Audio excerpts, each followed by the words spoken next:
Ten mucho cuidado con quien te cuenta una historia. Tus colegas son más perversos que el narrador del Quijote.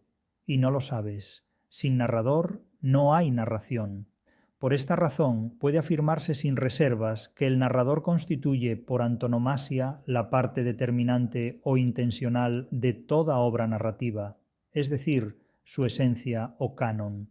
El narrador es, pues, la figura literaria esencial o canónica de la novela como género literario. La crítica de la razón literaria define el narrador como aquel personaje que cuenta la historia y formaliza el discurso. Simultáneamente, el narrador es, por antonomasia, una parte determinante o intencional, es decir, canónica o esencial, de todo discurso narrativo. No hay narración sin narrador.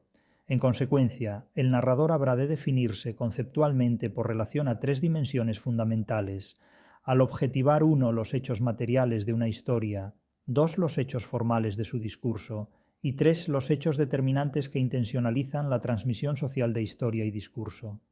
El narrador es, pues, un sujeto operatorio que mantiene una triple relación con los referentes que cuenta o narra, las formas lingüísticas y no lingüísticas que usa para expresarse, y el espacio semiológico en el que se ejecuta y determina su transmisión para el público o destinatario.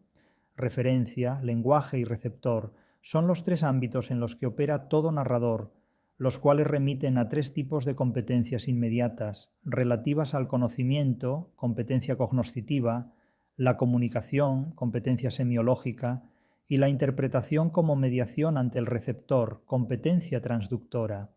Todas estas cualidades, profundamente potenciadas y disimuladas, están presentes en el Quijote como obra literaria perteneciente al género de la novela, dentro del cual el narrador es parte determinante o intencional. A continuación, voy a interpretar el concepto de narrador tal como se objetiva en el Quijote, distinguiendo dos dimensiones o facetas principales.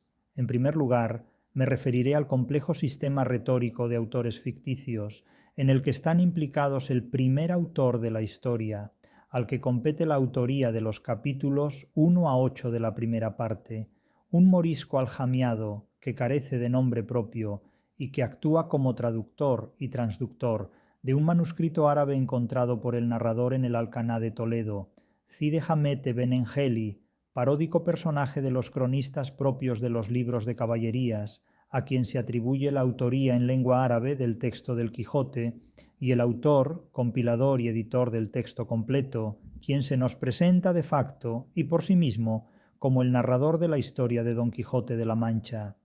En segundo lugar, interpretaré el papel del narrador de esta novela como el de un cínico y un fingidor, que, al igual que en el Persiles, y más allá de la infidencia que le atribuye a Bayé Arce, es un farsante lúdico y crítico de primera categoría.